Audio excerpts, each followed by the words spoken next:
My 6-year-old niece called on a stormy night. I'm alone, starving. Please help, uncle. I rushed to my parents' house, where she was living under their care. What I found there made my blood boil. Then that night, just as my wife and son went to bed, the phone rang in the darkness. I picked it up and on the other end was Zoe, my 6-year-old niece, her voice trembling as she whispered, "Uncle, they've locked me up. I'm so scared." Then the line went dead. In a panic, I called my parents, who had been entrusted with raising Zoe after my younger brother disappeared. But the phone rang into an endless void with no one answering. My heart felt like it was being squeezed. I sped through the stormy rain. When I arrived, the house was pitch black, the door locked tight. I broke a window to get inside, and what I saw made the blood in my veins freeze. My name is Elias Turner. I'm 37 years old, living in a small town called Bowling Green, Kentucky. My life was as ordinary as any other man's. By day, I worked as a mechanic at a local garage. And at night, I came home to my wife, Hannah, and our son, Rocky. An 8-year-old rascal, but well-behaved. We had a small wooden house by the highway with a backyard big enough for Rocky to kick a soccer ball and for Hannah to grow a few rows of vegetables. Every morning, I woke up early to brew coffee, kiss my wife and son goodbye, and dive into a day filled with grease and the clanging of metal. Life was stable, not wealthy, but fulfilling. Or so I thought, until that night when everything fell apart. But to tell this story fully, I have to go back in time. Because what happened to Zoe, my poor niece, was no accident. It stemmed from the seeds of tragedy within my own family. Cracks I had deliberately ignored, hoping time would mend them. Now, as I sit here writing these lines, my heart still aches whenever I think of my younger brother, Jetson. Jetson was 5 years younger than me. Born in what my parents called the lucky year. From a young age, he was exceptionally bright. I still vividly remember those afternoons in Nashville where we grew up. Jetson would sit for hours at the study table sketching machine diagrams while I ran around outside with friends. Our father, Stone Turner, an aging construction worker, was always proud of Jetson. "My boy's going to be an engineer, going to change the family's fortunes," he'd say, his voice brimming with pride. Our mother, Robin, doted on Jetson even more than me. She said he took after her, slender and sensitive. I wasn't jealous. Jetson was my little brother, and I always loved him. We grew up together, sharing everything from an old bicycle to teenage secrets. When I was 18, I left Nashville for Bowling Green to find work and married Hannah, a girl I'd known since high school. Jetson stayed behind, went to college, and graduated with top marks as a mechanical engineer. He married a beautiful, gentle woman named Mia, and they had their first child, Zoe, when Jetson was just 28. The first time I held Zoe, it felt like holding a piece of my brother's soul. She had big round eyes, slightly curly hair, and a smile that could melt anyone's heart. Everything seemed perfect. Jetson worked at a large engineering firm in Nashville, earning a high salary and living in a spacious house. We'd meet a few times a year during Thanksgiving or Christmas. I'd tease him. "You're rich now. Don't forget to send some money to your poor older brother." Jetson would laugh heartily, clap me on the shoulder, and say, "Ellis, I'll take care of the whole family. Wait till I buy a bigger house, and I'll invite you all over." In those moments, life felt truly beautiful. But then disaster struck, swift as an unforecasted storm. It was an autumn evening when Jetson was 30. Mia was driving Zoe home after a shopping trip. On the highway, a drunk driver crashed head-on into their car. Mia died on the spot.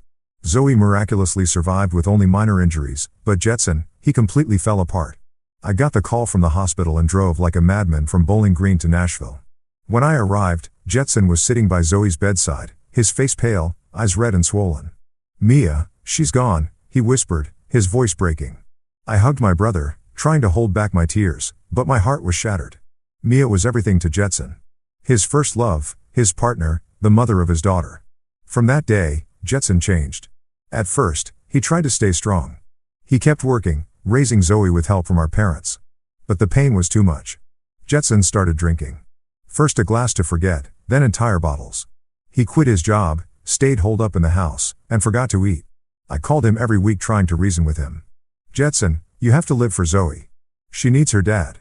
He promised to try, but he'd relapse. One night, he called me at midnight, slurring drunkenly, "Alias, I can't take it anymore. Why did life take Mia from me?" I listened, comforted him, but a sense of helplessness overwhelmed me. I wanted to help, but my job and family and Bowling Green kept me tethered. Things got worse. Jetson started taking sedatives, pills prescribed for his depression. But he abused them, taking too many, clouding his mind. Zoe, only 3 at the time, began to feel the effects. She smiled less, often sitting alone with her mother's old toys. Our parents, Stone and Robin, who lived just a few blocks from Jetson, stepped in. They'd pick Zoe up, feed her properly. Practical and image conscious. Our father wanted the family to appear perfect while our mother often spoke of her sacrifices. They urged Jetson to seek treatment, but he brushed them off. I can handle it. He usually responds defensively like that. I remember the last time I saw Jetson before everything unraveled. It was a sweltering summer afternoon and I drove to Nashville to visit him. Jetson was slumped on the sofa. Dark circles under his eyes. Empty liquor bottles scattered on the floor. Zoe ran to me, her small voice, saying, "Uncle Elias, Daddy's always sleeping." My heart clenched. I pulled Jetson out to the backyard and spoke sternly. "You need to snap out of it. Zoe needs you. If you can't, let me take her to Bowling Green for a while." Jetson shook his head, tears streaming down his face. "I don't want to be away from her, but I am dying inside." I hugged my brother, promising to help, but deep down I feared the worst was coming. And it did. One early morning, my parents called me, my mother's voice trembling. "Son, Jetson's gone. He left Zoe at our doorstep with a letter." I was stunned and raced to Nashville. Jetson's letter was scrolled messily. "Dad, Mom, Elias, I can't take care of Zoe anymore. I need time to get treatment to heal. Please take care of her for me. I promise I'll come back when I'm better. Love you all." Zoe, then 4 years old, stood trembling beside our parents, clutching an old teddy bear. She looked at me, her eyes glistening. "Where's Daddy, Uncle?" I didn't know how to answer, so I just held her close and promised her that her father would come back soon. The feeling at that moment was as if someone was crushing my heart. Jetson, my little brother, the bright, kind boy I once thought would achieve great things, had now abandoned his young daughter to escape his own life. I knelt down, looked into Zoe's big, round eyes, and tried to hold back my tears. "Don't worry, sweetheart. Uncle's here. Grandpa and Grandma will take care of you, and I'll come visit often." Zoe nodded, but her eyes were lost, searching for an answer I couldn't give. I stood up and turned to my parents, Stone and Robin, who were standing on the porch. Stone, with his silver hair and sturdy frame, stood with his arms crossed, deep in thought. Robin wiped her tears, muttering, "How could Jetson do this to her?" I didn't blame Jetson. I knew my brother was battling the unbearable pain of losing his wife in that horrific accident. But leaving Zoe like this caught on the fragile line between hope and despair tore at my heart. I looked at my parents trying to keep my voice steady. "Mom, Dad, you'll take care of Zoe, right? She needs a stable home." Stone nodded firmly. "Of course, Elias. She's our granddaughter. We'll take care of her." Robin added, her voice resolute. "Don't worry, son. I'll treat Zoe like my own." That day, I stayed at my parents' house all day. The house in Nashville, where I grew up, was just as I remembered. The smell of old wood, the ticking of the wall clock, and the worn-out sofa where Jetson used to lie, reading books. Zoe sat in a corner, clutching her teddy bear, occasionally looking up at me. I told her stories about my childhood with her dad and promised to bring my son over to play with her often. Zoe gave a faint smile, but it wasn't enough to hide the sadness in her eyes. My parents quickly handled the legal paperwork. They contacted the local authorities and applied to become Zoe's official guardians. I stayed a few days to help, running back and forth between offices filling out forms. Finally, the authorities approved. My parents received a monthly foster care stipend, about $500. Not much, but enough for Zoe's clothes, food, and school supplies. Stone held the documents and said to me, "This is our family's responsibility, Elias. We'll do it well." I nodded, feeling a sense of relief. After all, they were my parents, Zoe's grandparents. I trusted they would love and care for my niece. At first, everything seemed fine. I returned to Bowling Green and resumed my routine at the auto repair shop. In the early days, I called my parents weekly to check on Zoe. Robin would say, "Zoe's doing great, Elias. I bought her some new dresses and baked cookies for her." Stone boasted, "I took her to the park last weekend. She loved it." Hearing this warmed my heart. Zoe was being cared for. Loved. That's all I wanted. Hannah, my wife, reassured me, "Don't worry too much, honey. Your parents will do a good job. Zoe will be fine." Rocky was excited, eager to visit cousin Zoe in Nashville. I promised him I'd arrange it soon. In the first few months, I visited Zoe whenever I could, though not as often as I'd have liked. The drive from Bowling Green to Nashville took over an hour, and work at the garage was hectic. I had to fix cars, check invoices, and sometimes work overtime to support my family. Hannah was busy with her hospital shifts and Rocky was at an age where I had to drive him to soccer practice. Life pulled me along, but every time I thought of Zoe, guilt gnawed at me. I told myself, I need to visit her more often. But weeks turned into more weeks, and I settled for phone calls, listening to Robin's cheerful updates. Zoe's doing great, Elias. She's learning to draw. On the rare occasions I had time, I drove Rocky to my parents' house to visit Zoe. She'd light up, running to hug him. The two kids would play in my parents' yard, chasing each other around the old oak tree. Watching them, I felt a sense of relief. Zoe still had her smile, still held on to some of her childish innocence. But I didn't realize that beneath the calm surface, cracks were starting to form. About a year later, things began to change. I noticed Zoe wasn't as vibrant as before. During one visit, I saw she was thinner, her cheeks hollow, her skin pale. She sat in a corner, clutching her teddy bear, barely speaking. I asked, "Zoe, what did you eat today?" She hesitated. Bread and cheese." I turned to Robin, trying to stay calm. "Mom, Zoe looks too thin. Are you feeding her enough?" She laughed it off, waving her hand. "Oh, kids, Elias. She's picky, but I'm working on it." Stone chimed in. "Don't worry, we're taking good care of her. She's fine." But Zoe's eyes unsettled me. They no longer sparkled. They were distant, as if searching for something far away. I tried to convince myself my parents were doing their best, that they loved her. But a bad feeling kept creeping in. I started noticing small details. My parents' house had new items, a large screen TV, a few new handbags for Mom, and Dad bragged about dining out with friends. I wondered, where was the $500 monthly stipend going? Were they using it to care for Zoe? One time I suggested, "Mom, Dad, let Zoe come to Bowling Green for a week to play with Rocky. Hannah would love that, too." Mom immediately refused. "No, Zoe's not feeling well." "She's used to us," Dad added gruffly. "You and Hannah are so busy. How could you manage?" "We'll take care of her," I argued. "But she needs a change of environment. Staying with us for a bit would be good for her." Robin brushed it off. "She's attached to me, Elias. Don't worry." I was frustrated, but didn't want to fight. They were my parents after all. I told myself to trust them. But the guilt over Zoe wouldn't let me go. Every night lying next to Hannah, I thought of her. "Hannah, do you think Zoe's okay?" I asked. Always optimistic, Hannah squeezed my hand. "Honey, your parents are adults. They know how to care for a child. Zoe will be fine." But I couldn't shake the feeling I was failing her. I called more often, but my parents always said everything was fine. "Zoe just ate a big meal," Robin would say. "She's playing in the yard," Stone would add. I wanted to believe them, but my heart felt heavy. Meanwhile, Jetson remained missing. I hired a private investigator, spending thousands of dollars, but found no leads. Jetson had vanished from the world. I lay awake at night wondering where my brother was, what he was doing, if he was okay. Zoe sometimes asked, "Uncle Elias, why is Daddy taking so long to come back?" I'd hug her and lie. "He's just gone away for a bit, but he'll be back soon." But I didn't know when or if he'd return. Time passed and Zoe grew up under my parents' care. She turned 5, then 6, but each time I visited, she looked thinner, quieter. Once she sat in a corner clutching her teddy bear, whispering, "Uncle, I want to live with you." I smiled, ruffled her hair. "I'll take you home soon, Zoe. Just wait for me." But when I brought it up with my parents, they refused. "She's too weak, Elias. Let us take care of her." I started to grow suspicious. My parents, always practical and concerned with appearances, didn't want anyone to know Jetson had abandoned his daughter or to think they weren't caring for their granddaughter properly. But their true love for Zoe, I was no longer certain. My visits became less frequent, not because I didn't want to see her, but because life in Bowling Green was overwhelming. The garage was busy, Hannah worked night shifts, and Rocky started 4th grade. I told myself, as long as Mom and Dad are taking care of Zoe, I don't need to worry. I wanted to believe it, but the bad feeling grew stronger. I didn't know that the cracks in my family were deepening.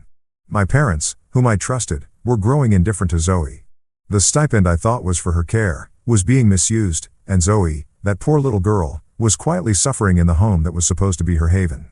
I never imagined that a year later a phone call in the middle of a stormy night would shatter all my trust, plunging me into a nightmare I'd never forget. That night, the rain poured down in torrents. Bowling Green was engulfed in the growling of thunder and the lashing of rain against the roof as if it wanted to tear everything apart. I had just finished a long day at the garage, my back aching, my hands still smelling of motor oil. Hannah had gone to bed early after her night shift at the hospital, and Rocky was curled up in his blanket, lost in the dreams of an 8-year-old. I sat in the living room, flipping through an old magazine, trying to shake off the unease that kept nagging at me. It had been 2 years since Jetson disappeared, and Zoe, now 6 years old, was still living with my parents in Nashville. I had called them a few days ago as usual, and Robin had said, Zoe's doing fine, Elias. She just ate a big meal. But why did her voice sound rushed, like she wanted to end the call quickly? I brushed it off, telling myself I was overthinking. Then the phone rang. The sharp ring cut through the night. I startled, glancing at the clock, nearly midnight.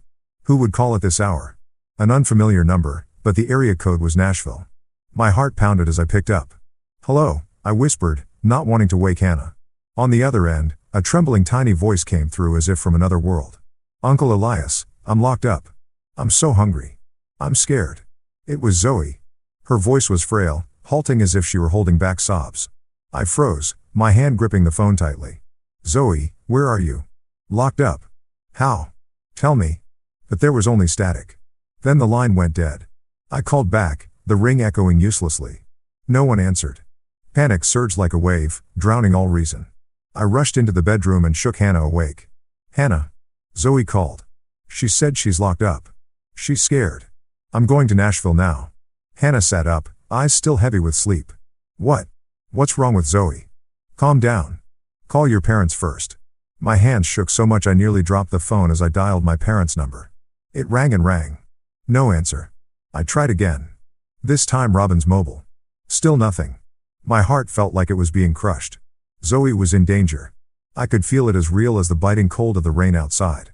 "Hannah, I'm going. Stay here with Rocky. I'll call you," I shouted, grabbing my jacket and car keys, not waiting for her response. The rain lashed the windshield like blades. The wipers working at full speed but barely clearing the view. The highway from Bowling Green to Nashville, over an hour's drive, felt endless now. I floored the gas pedal, the tires screeching on the slick road. Thunder roared, but it couldn't drown out the pounding of my heart. Locked up, hungry, scared. Those words swirled in my head, drilling into my chest. Where were my parents? How could they let Zoe call me in the middle of the night, her voice so terrified?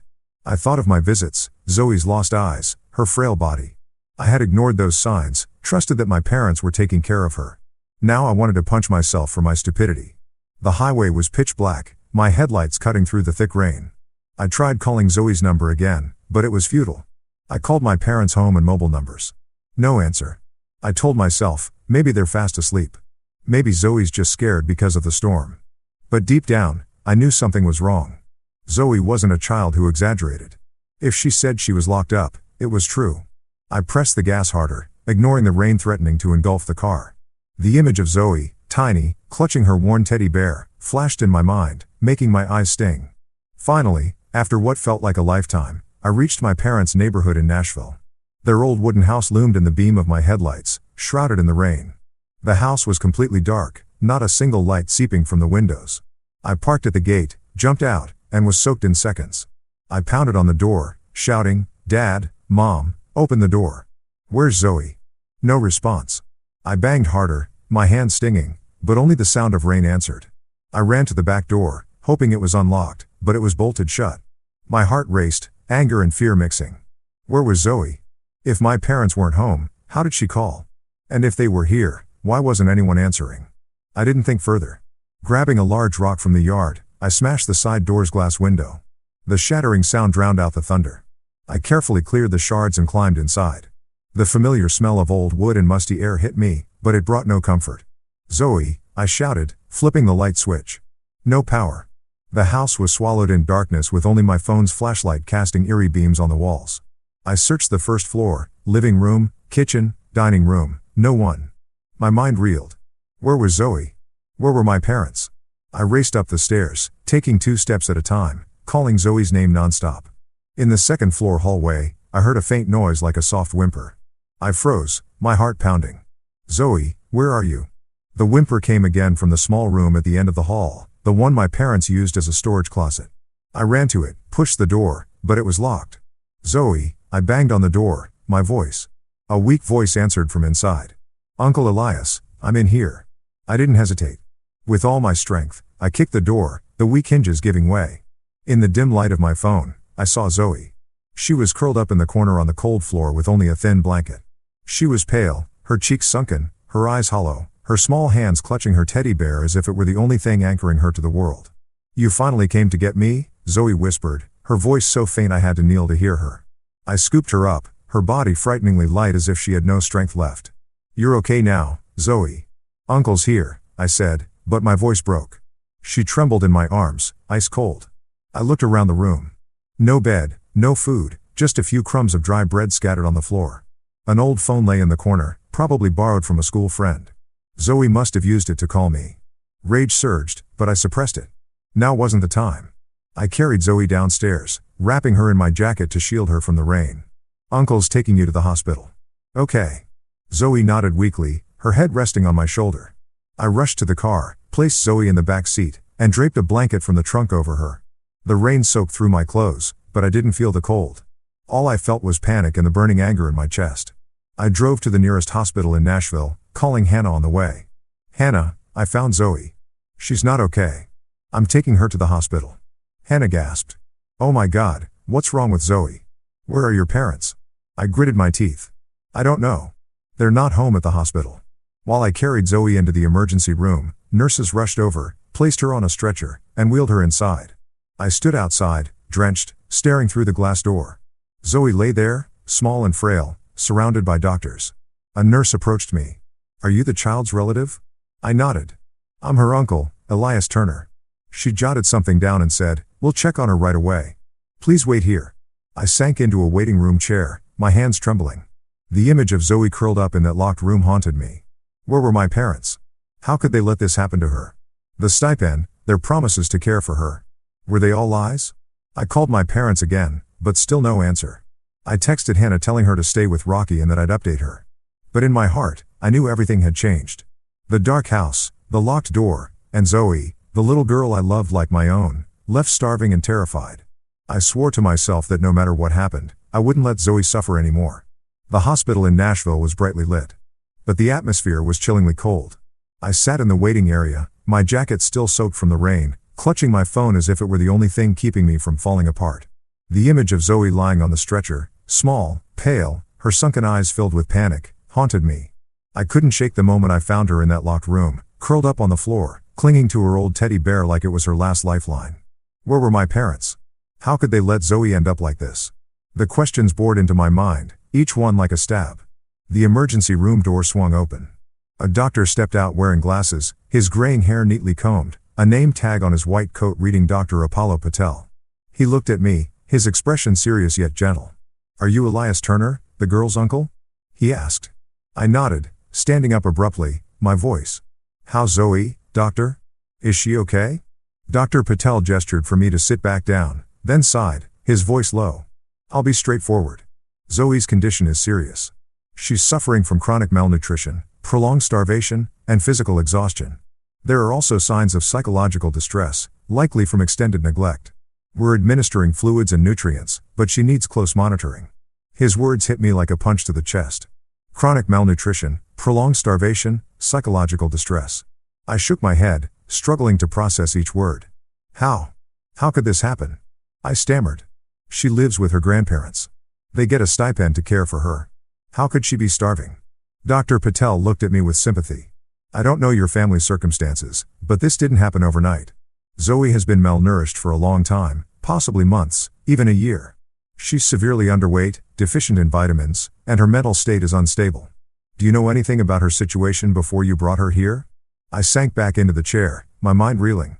Memories flashed like a fast-forwarding film. Zoe's gaunt frame, her hollow cheeks, her lost eyes every time I visited.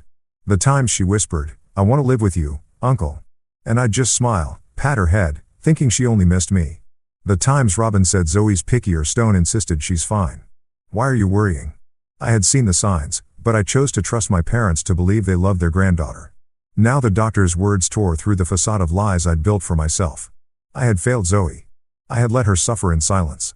"Doctor," I whispered, my voice choking. "Will she be okay? She's everything to me." Dr. Patel placed a hand on my shoulder. "We'll do our best. Zoe's young. Her body can recover, but she needs proper care both physically and mentally. You should contact Child Protective Services. This situation, it shows signs of serious neglect." I nodded, but my mind was blank. Neglect. The word echoed in me sharp as a blade. I looked back through the glass door of the emergency room. Zoe lay there, eyes closed, an four-line in her arm. She looked so small, so fragile, like a bird with broken wings. I wondered, what had Zoe endured in that house? The days and months of being neglected, locked in a dark room, hungry and afraid, and my parents, Stone and Robin, the people I trusted. What had they done with the stipend meant for her? I remembered Robin's new handbags, the big screen TV in their living room, Stone bragging about dinners with friends. The $500 monthly stipend was supposed to buy food, clothes, and school supplies for Zoe. Now I realized the bitter truth. They had spent it on themselves. I clenched my fists, my nails digging into my palms. Rage surged, but I suppressed it. Zoe needed me to stay calm. I pulled out my phone and texted Hannah. Zoe's malnourished. It's bad. I'm at the hospital.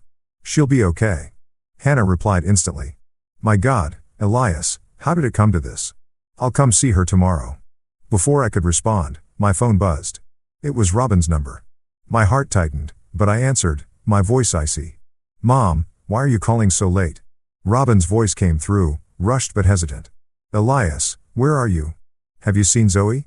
Your dad and I went to a friend's party, and when we got back, she was gone. The side window's broken, too. I was stunned. A party? They left Zoe alone in a locked house to go to a party. It was unthinkable. I wanted to scream, to drive back to their house and confront them, demand the whole truth. But I held back, pretending ignorance. What do you mean Zoe's missing? You left her home alone? I emphasized each word, struggling to keep my voice steady, though anger boiled inside me. Robin fumbled. Well, we thought Zoe was asleep, and we were only gone for a bit. When we got back, she wasn't there. Have you seen her? We saw your missed calls. Did you take her? I heard Stone in the background gruff. Tell Elias not to make a big deal out of this. I clenched my jaw, seeing their blatant deceit. They weren't worried about Zoe's disappearance. Didn't know she was lying in a hospital too weak to sit up. They just wanted to cover it up to save face with the neighbors. Mom, I said, my voice trembling with anger. How could you leave Zoe alone? She's 6 years old. You knew she was frail. Why weren't you home taking care of her? Robin faltered, her voice rising. Elias, you're talking like we abused her or something. We just stepped out for a bit. Zoe's well behaved. You know that she can sleep on her own. Stone cut in, his tone sharp. You dare blame us? You're too busy to care for her, so don't lecture us. I was speechless. Not a word of apology, not a hint of concern, only blame and pride. I wanted to scream into the phone to tell them Zoe was fighting for her life because of their neglect. But I stopped myself. If I spoke now, they'd find ways to dodge to fake concern. I had to protect Zoe first. Fine, I said, my voice cold as ice. I'll look for Zoe. You two should look for her, too. If you find her, call me immediately. I hung up before they could respond. Standing in the hospital hallway, I felt like the world had collapsed. My parents, the people who raised me, whom I trusted, had betrayed Zoe, betrayed Jetson. They hadn't just neglected her. They'd used her stipend to live comfortably while she starved and trembled in a locked room. I looked back at Zoe through the glass. A nurse was checking her monitor, her eyes full of pity. I told myself, Zoe, I won't let you suffer anymore. But I knew that to keep that promise, I'd have to face the horrifying truth about my family. My parents weren't just indifferent. They had abandoned Zoe, leaving her to live in hunger and loneliness. I had to act, not just for Zoe, but for my own conscience. I called Hannah, my voice shaking. Hannah, they left Zoe alone to go to a party. I'm calling the police. She can't stay with them anymore. Hannah sobbed over the phone. Elias, how could they do that? Whatever you do, bring Zoe to us, okay? I nodded, though she couldn't see. I will. I promise. I hung up and looked at Zoe again. She lay there, frail but alive. That was my only glimmer of hope now. I knew the road ahead would be rough. My parents wouldn't let go easily. They'd blame me, fight to save face. But I was resolute. Zoe would never return to that house. Never. Sitting in the hospital hallway, I felt like I was standing in the middle of an endless storm. The steady hum of the machines in the emergency room was a constant reminder that Zoe was still fighting.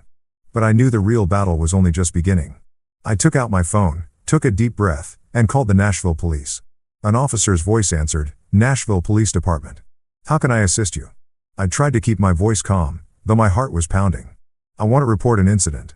My niece, Zoe Turner, 6 years old, was left alone at her grandparents' house. I went to check. The house was locked. No one was there, and she was missing. I paused, choosing my words carefully. I didn't mention that I'd found Zoe or that she was in the hospital. I needed time to gather evidence to ensure Zoe's safety before my parents found out. The officer asked for more details, the address, a description of Zoe, and information about her grandparents. I answered briefly, my voice stiff to mask the rage boiling inside me. We'll send someone to check immediately, he said. Can you come to the station to provide more information? I agreed. But my mind was already forming a different plan. I couldn't just sit and wait. I needed the truth, the full truth about what had happened to Zoe over the past 2 years. The $500 monthly stipend, my parents' promises to care for her. It was all a lie.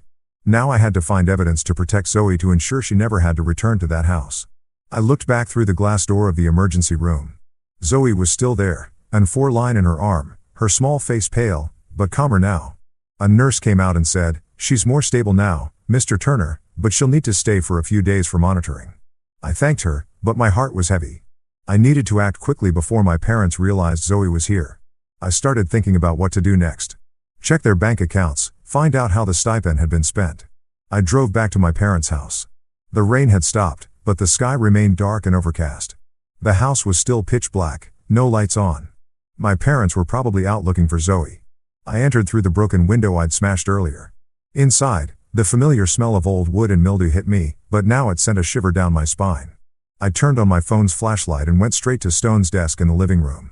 He always kept important documents in that old drawer. I rummaged through it and found a stack of bank statements. My heart raced as I flipped through the pages. Their account showed the monthly stipended $500 as expected. But the transactions that followed made my blood boil. Cash withdrawals, shopping at malls, restaurant bills, even a short trip to Memphis. There was no trace of purchases for food, clothes, or school supplies for Zoe. I snapped photos of every receipt, my hands trembling with anger. The money meant to nurture Zoe had been squandered on my parents' luxuries. I kept searching, moving to Robin's wardrobe. There, I found new handbags, expensive shoes, and a fur coat she'd once bragged about getting on sale at a high-end store. I thought of Zoe's lost eyes, her frail body, and felt like someone was choking me. They had let Zoe starve while using her money to live lavishly. I photographed everything, carefully noting each detail. This would be evidence, but I needed more. I decided to talk to the neighbors. The house next door belonged to Cheryl, an elderly woman who often sat on her porch knitting. I knocked on her door, though it was nearly 2 o'clock in the morning. Cheryl opened it, her eyes surprised but filled with concern. "Elias, what's going on? I saw you break into your parents' house earlier." I took a deep breath and briefly explained finding Zoe without mentioning she was in the hospital. "Cheryl, have you heard anything strange from their house?" "About Zoe, my niece." Cheryl sighed, her eyes heavy. "Elias, I don't want to speak ill of your parents, but I've heard Zoe crying a lot, especially at night. Once I heard Robin scold her, telling her to be quiet, 'Don't bother us.' Stone would yell, saying she was naughty and wouldn't eat." She paused, her voice trembling. "I asked about her once, but Robin said Zoe was just being whiny, normal kid stuff. She looked so thin, so I brought over some cookies once, but Robin wouldn't let her take them." I clenched my fists, trying to contain my anger. "Did you ever see them leave Zoe alone?" I asked. Cheryl nodded. "Many times they'd go out at night, leaving her at home. I was worried, but I didn't dare interfere." Her words were another stab. I thanked her, promised to return, and went back to my car. My mind reeled as the pieces fell into place. Zoe wasn't just neglected. She was scolded, left alone in the house that was supposed to be her home. But I needed more evidence, especially from her school. The next morning, I called Maplewood Elementary, the school near my parents' house. I spoke with Zoe's teacher, Rebecca Allen. "I'm Elias Turner, Zoe Turner's uncle," I said. "I'd like to know about her school performance." Allen hesitated. "Mr. Turner, Zoe is enrolled, but she's barely attended class. She's been absent for over 90% of the school term." My heart sank. "How is that possible? Didn't her grandparents say anything?" Allen sighed. "We sent multiple warnings but got no response. I called once and Robin said Zoe was often sick but she never provided medical records. We were very concerned but we couldn't intervene further." I asked Allen to send me Zoe's school records. She agreed, and that afternoon I received an email with the documents. The records confirmed what she'd said. Zoe had attended only a few days at the start of the year, then was almost entirely absent. Teacher notes described Zoe as withdrawn, quiet, appearing tired. Reading them, my eyes stung with tears. Zoe wasn't just neglected at home. She'd been deprived of education, socialization, and the chance to live like a normal child. I returned to the hospital carrying the evidence I'd gathered. Bank statements, photos of Robin's luxury items, Cheryl's testimony, and the school records. Zoe was still in the recovery room, but the doctor said she was more alert. I sat by her bedside holding her hand. "Zoe, Uncle's here. You won't have to go back there," I whispered. Zoe looked at me, her eyes still fearful, but she nodded weakly. "Uncle, I don't want to stay with Grandma and Grandpa anymore," she said, her voice faint as a breeze.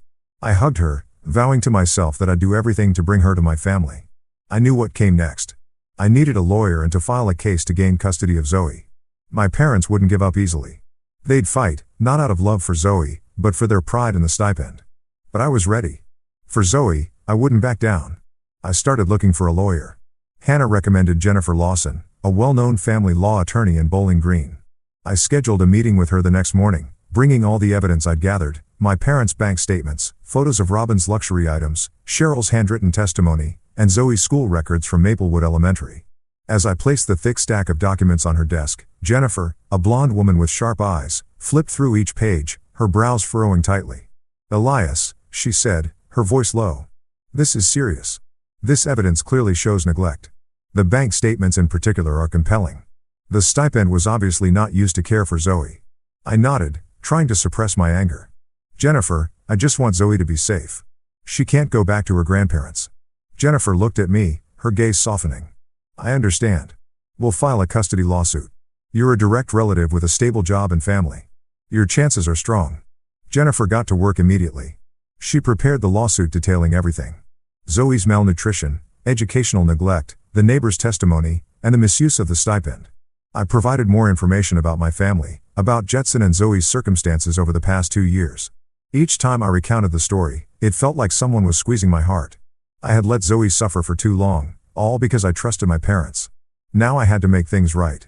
A week later, the lawsuit was filed with the Nashville Family Court. I received notice that my parents would be served with a summons within a few days. I knew that once they received it, things would explode. Sure enough, that evening, my phone rang. It was Robin. Her voice was icy, a stark contrast to the feigned concern from a few days earlier. "Elias, what kind of nonsense are you pulling? You're hiding, Zoe. And now you dare sue your own parents. Who do you think you are accusing us of neglecting her?" I took a deep breath, keeping my voice steady. "Mom, I'm not making accusations. I have proof. Zoe was malnourished, locked in a room, abandoned. How do you explain that?" Robin's voice sharpened over the phone. "You're making this up to get the stipend, aren't you? You want to steal her from us for the money?" Her words cut like a knife, but I wasn't surprised. I knew my parents were obsessed with appearances, always thinking everything revolved around money and pride. Stone grabbed the phone, his voice booming. "Elias, if you don't drop this lawsuit, we'll disown you." I gripped the phone tightly, my heart pounding, but my voice remained cold. "Dad, I won't drop it. I'm doing this for Zoe, not for money. If you really loved her, why did you let her starve? Let her tremble in fear in a locked room." They hung up, leaving me with a long, cold beep. The air in my family, already fractured, now shattered completely. I sank onto the sofa, my mind reeling. Hannah hugged me from behind, whispering, "You're doing the right thing, Elias. Zoe needs you." I held her hand, feeling like I was clinging to a lifeboat in a storm. The following days were a blur of tension. My parents called repeatedly, sometimes threatening, sometimes feigning apologies. "Elias, you misunderstood," Robin said in one call, her voice softer. "We only went to that party once. Zoe was fine." I didn't respond, just hung up. I couldn't trust them anymore. Every time I heard their voices, I remembered Zoe curled up in that dark room, her trembling voice over the phone. "Uncle, I'm so scared." I told myself that no matter what they said, I wouldn't waver. Zoe deserved a real home, and I would do everything to give her that. Jennifer called me to her office a few days later with an update. "The court has set a hearing date 3 weeks from now." She said, "Your parents have hired their own lawyer and they're trying to dismiss the neglect allegations. They claim Zoe was just sick and you're exaggerating to gain custody." I shook my head unsurprised. "Jennifer, I have evidence. The doctor, the neighbor, the school, they all confirm the truth." Jennifer nodded. "Exactly. We have a strong case, but brace yourself. The hearing won't be easy. They're your parents, and family dynamics will make this more complicated." I knew she was right. But every time I thought of Zoe, I knew I had no other choice. I visited Zoe at the hospital every day. She was starting to eat small amounts of porridge, but remained quiet. I told her how Rocky was worried about her, about our house in Bowling Green, about Hannah's garden. "You'll love it there," I said, ruffling her hair. Zoe gave a faint smile, the first time I saw a spark in her eyes. That was my motivation to keep going. The day of the hearing arrived, and the atmosphere in the Nashville courtroom was heavy, like the sky before a storm.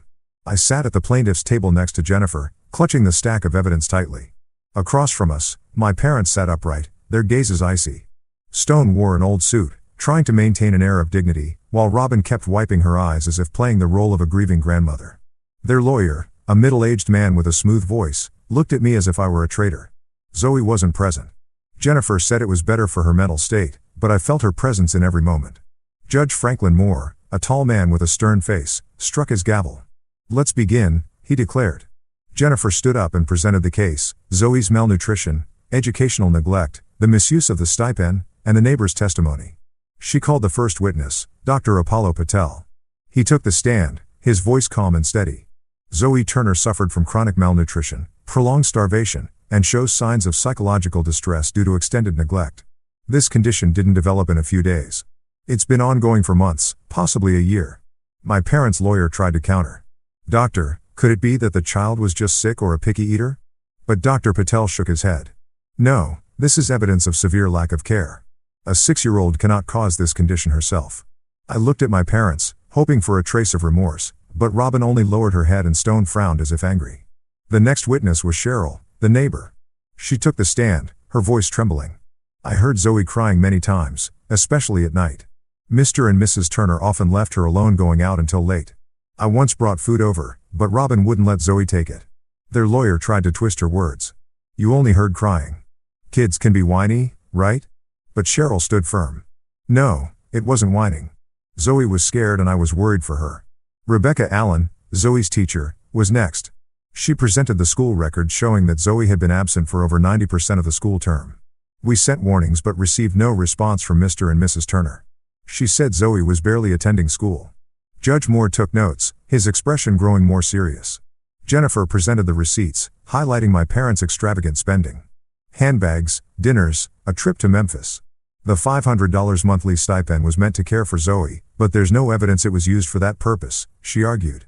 My parents' lawyer countered, claiming they had cared for Zoe and that I was stealing her for the stipend money. Jennifer fired back sharply. "Mr. Turner has a stable job and family. He doesn't need the stipend. He just wants his niece to be safe." It was my turn to take the stand. I looked directly at the judge, my voice trembling but resolute. "Your Honor, I'm not doing this for money. I'm doing this for Zoe. She was locked in a room, starved, denied an education. I'm her uncle, and I want her to live in a safe environment where she's loved." I glanced at my parents, hoping they'd lower their heads in shame, but Stone glared at me and Robin turned away. My parents took the stand next. Robin sobbed, claiming they loved Zoe and that she was just sick. Stone accused me of making up stories to tear the family apart, but the evidence was overwhelming. Judge Moore called for a recess, then returned with his ruling. "Based on the evidence and testimonies," he said, "this court grants custody of Zoe Turner to Elias Turner.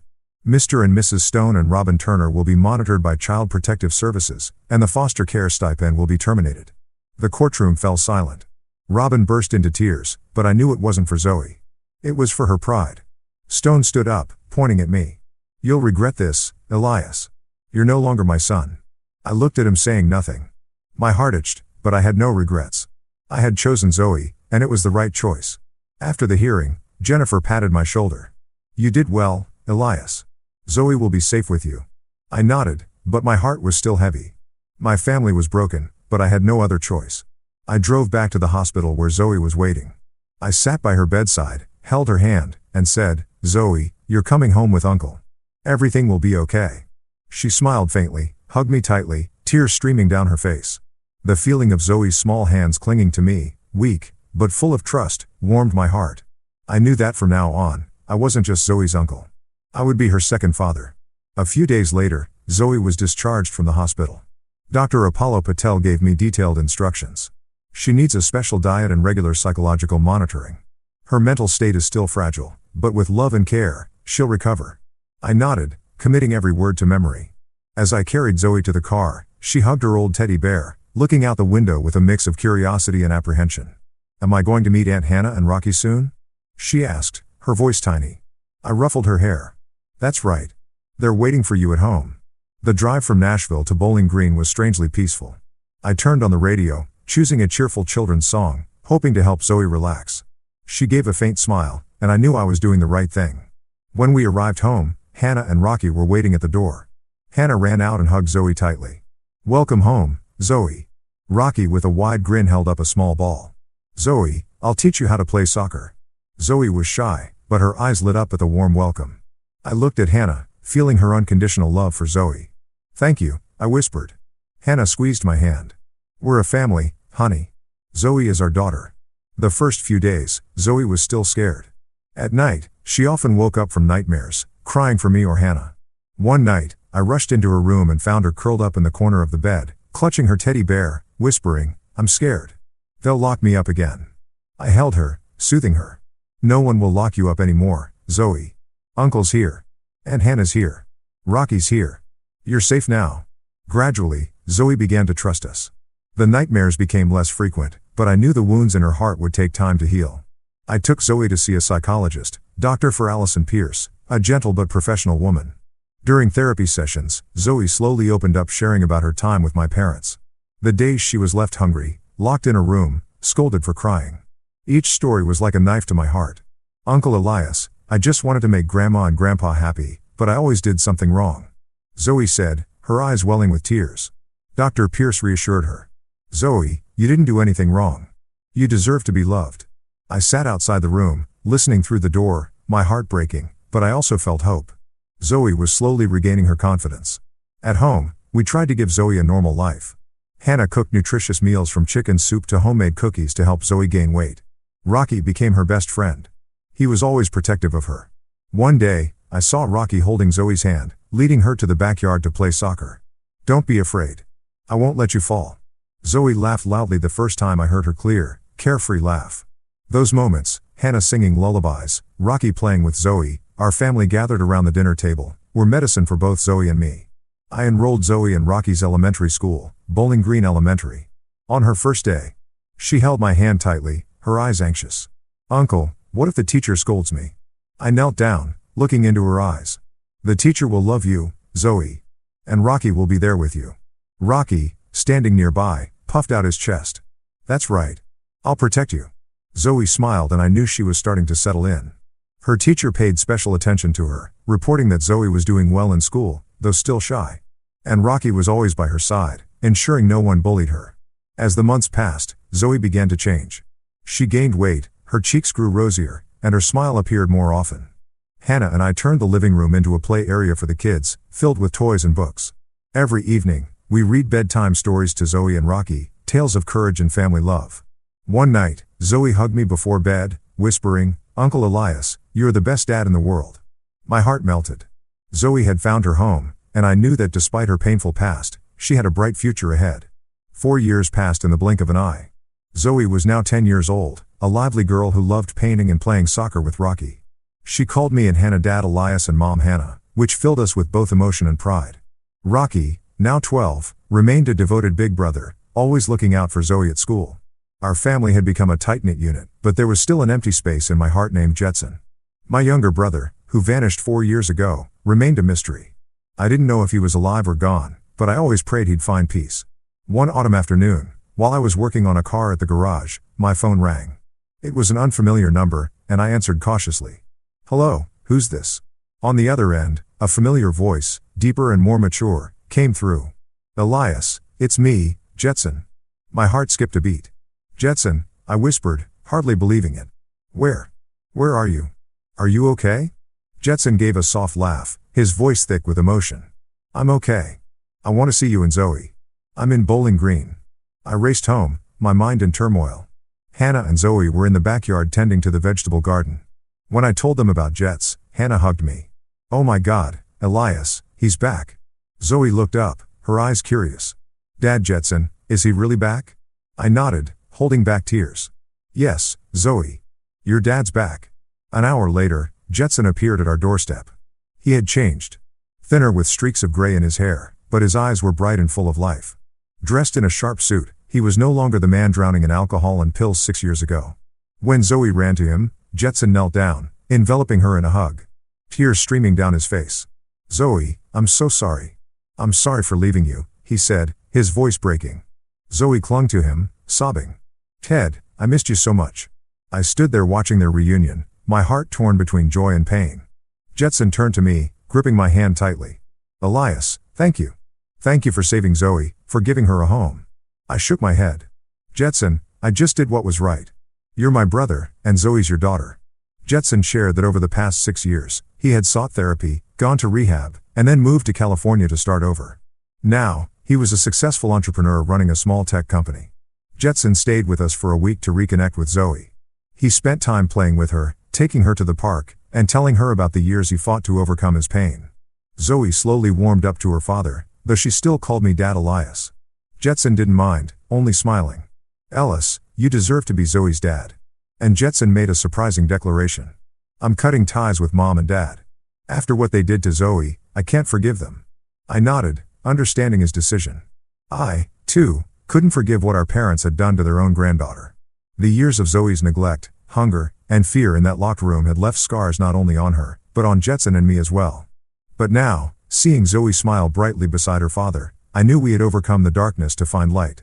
Our family, once shattered, was now rebuilding from the pieces with Zoe at the center of our love and hope. One morning, Jetson called me to the backyard. "Elias," he said, his voice low but firm. "I've decided to take Zoe to New York. My company there is doing well, and I want Zoe to have a fresh start, a new home." I looked at him, seeing the maturity and determination in his eyes. Jetson was no longer the lost brother of years past. He had found himself again, and now he wanted to give Zoe the best future possible. I nodded, though my heart felt heavy. "You're right, Jetson. Zoe deserves that. But you have to promise to take good care of her." Jetson gripped my hand, his eyes glistening. "I promise. And I'll bring Zoe back to visit you often. We're family." Zoe ran out, hugging both of us. "I'll call Dad Elias and Mom Hannah every day," she said, her voice clear and bright. I ruffled her hair, holding back tears. "We'll be waiting for your call, Zoe." On the day Jetson and Zoe left, our whole family saw them off at the airport. Zoe hugged Hannah tightly, then jumped up to hug Rocky. "Rocky, I'll miss you so much." Rocky, trying to act tough, had red eyes. "Study hard, Zoe. I'll come visit you in New York." As Jetson and Zoe passed through security, she turned back to wave, her smile radiant like sunshine. I stood there watching, feeling both proud and wistful. Zoe had found safety and love, but I knew I'd miss her every day. A few days later, while cleaning my desk, I found an envelope tucked under a stack of bills. Inside was a check for $1 million signed by Jetson. A small note accompanied it written in his neat handwriting from our school days. "Elias, this isn't to repay a debt because I know nothing can repay what you've done for Zoe. This is for you and Hannah to have a better life. To thank you for being an amazing brother to me and a second father to Zoe." I held the check, smiling. Jetson had truly rebuilt his life, overcoming the pain of losing his wife to become a successful, mature man. I didn't plan to use the money right away. I wanted to save it, perhaps for Rocky and Zoe's future. But that check beyond its material value was proof of my brother's return. Meanwhile, I heard about my parents through a mutual acquaintance in Nashville. Stone and Robin lived in isolation in their old house, rarely going out. After the trial, the local community learned the truth about their neglect of Zoe. The friends who once partied with them now kept their distance, whispering about their selfishness. Cheryl, the neighbor, told me over the phone that Robin had tried to apologize to her, but her voice was full of false remorse. "They live in loneliness," Cheryl said. "They know they were wrong, but their pride won't let them admit it." I didn't feel joy hearing this. Despite what they'd done, they were still my parents. Part of me itched thinking of them, old and left behind in their own arrogance. But I didn't reach out. I had chosen Zoe, and I had no regrets. Sitting in our backyard, looking at the garden Hannah and Zoe once tended together, I reflected on everything that had happened. The fight for Zoe wasn't just a battle against my parents. It was a battle against myself, against the naivety of believing family would always put love first. I learned that true love requires sacrifice, courage, and sometimes the willingness to cut ties with toxic relationships. Zoe taught me that with her resilient smile and the way she overcame darkness to find light. If I had advice for anyone, it would be this. Listen to your instincts. When I saw Zoe's gaunt frame and lost eyes, I chose to believe my parents' lies, and it nearly cost her future. Don't wait until it's too late. Protect the ones you love, even if it means confronting your own family. And most importantly, never give up hope. Zoe survived. Jetson returned. And I found the true meaning of family. Not in blood, but in love and responsibility.